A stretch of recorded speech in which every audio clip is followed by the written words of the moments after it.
Hey, this is the second part of the chapter, the Harappan civilization. So let's continue with the explanation. This slide is about the explanation of the social differences that were prevalent in the Harappan civilization through burials and artifacts. Now, let's talk about the burials. The dead were laid in pits. Imagine this is a pit, and in pits there were hollowed out spaces which were lined with bricks, like this, as mentioned in the first line.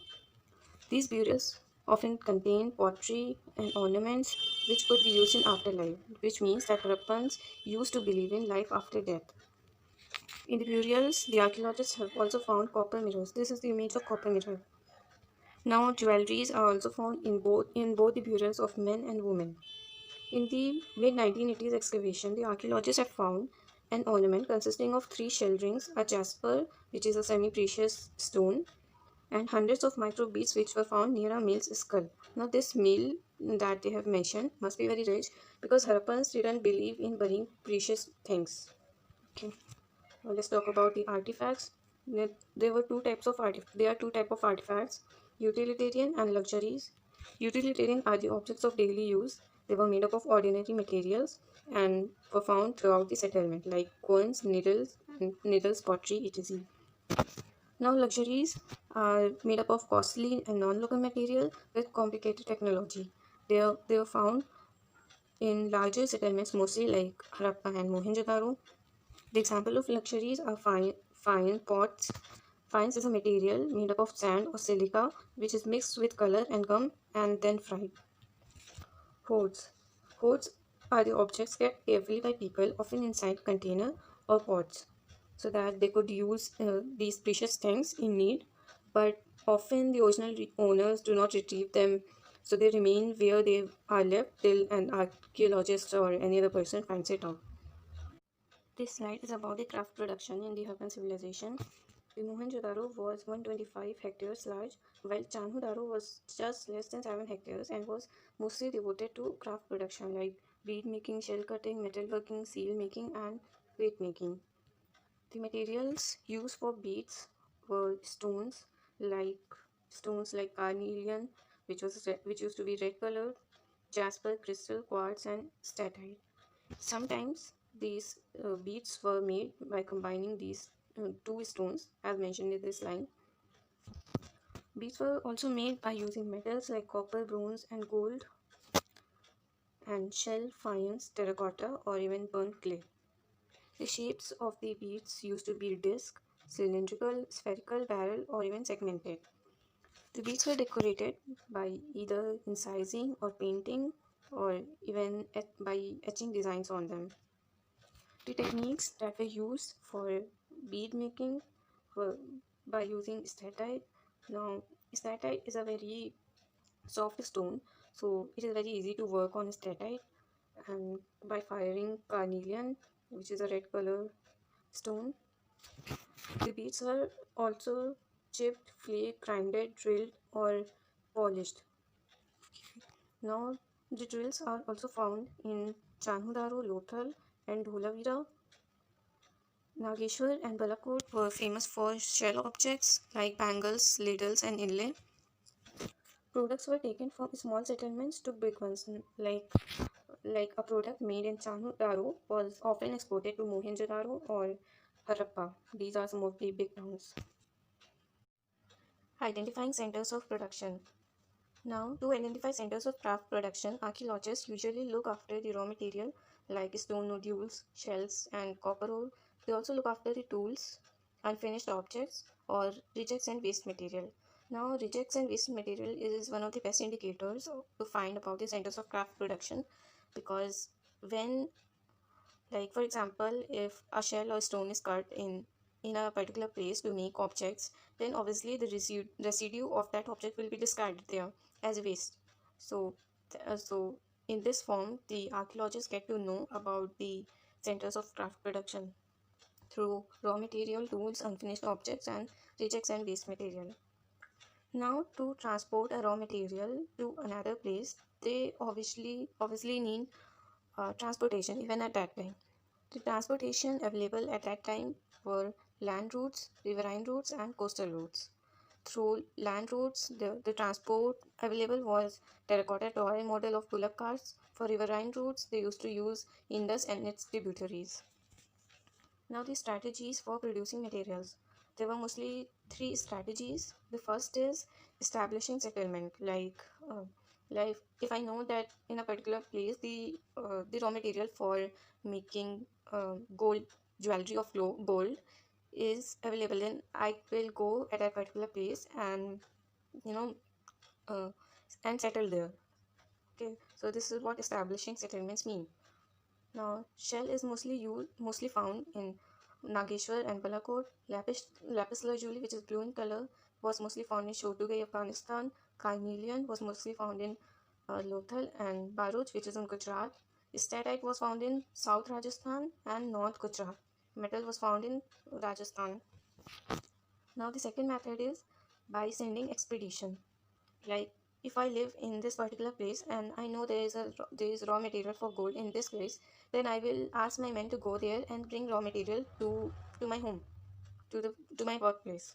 So this is what sending expedition is about. Copper was exported by sending expeditions in Khetri region of Rajasthan, and gold was exported from South India. Now, the third strategy for producing materials is contact with distant land. Like if I know that this particular region have abundant copper, then I will contact with them, and this will be done with through export and import method. Like the way we have got some example in Mesopotamian text in from third millennium BCE. It is written in that text that the people of Harappa used to export uh, Harappan jar which was coated with black clay to prevent percolation of liquid were found in Oman. Now Oman is not a region in India. So like for example, this is Oman and this is Harappa. Now in Oman, the archaeologists have found this Harappan jar, and this Harappan jar contained traces of nickel. And the Harappans used to import uh, copper from Oman. So in the Omani copper, there were traces of nickel as well. So that's why they get to know that they used to exchange stuffs with each other. Okay, so in the Mesopotamian text, the Oman is written as Megan, and Meluha is written as Harappa, which is the land of seafarers. Now, round Persian Gulf seals are found in Bahrain. Okay, and this is the terracotta figurine.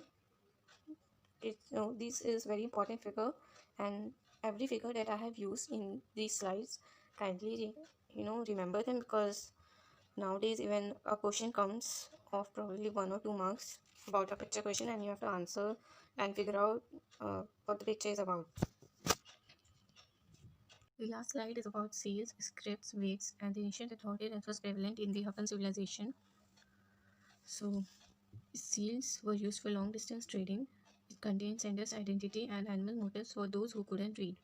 Now, if the bag reached with the sealing intact, it would convey the receiver that nobody tampered with the material that was sent. That's seals were used for this purpose. Now, scripts. Mostly inscriptions used to be very short, and the largest inscription ever found had just 26 signs, though the scripts and all the signs are still undeciphered. And overall 375 to 400 signs are found till date. The writing style of the people of Harappa used to be from left side to right, like from starting from this side to this. Okay, like we write in this form, we start from the left side. So like when I start writing something from this side, I we all leave proper spacing in this side, and when we all run out of space, we somehow adjust it. So the same thing happened with the archaeologists. They have found that the people of Harappa used to leave a good amount of spacing in the right side, and when they used to get out of space, they have found cramping on the left side. So that's how they get to know that they used to write from right to left. The sources of the scripts are seals, jewelry, copper tools, and rim of jars. Okay, now weights. Weights were used to regulate exchanges. They were made up of a stone called chert. The shape of the weights used to be cubical with no markings. The lower denomination weights were binary, like 1, 2, 4, 8, 16, up to 12,800. They were mostly used for measuring jewelry and beads, while the higher denomination weights were mostly used to be decimal. Archaeologists have also found meter scale pans in the Harappan civilization. Now, the ancient authority in the Harappan civilization. There are three possible, you know, uh, possibilities about the ancient authority.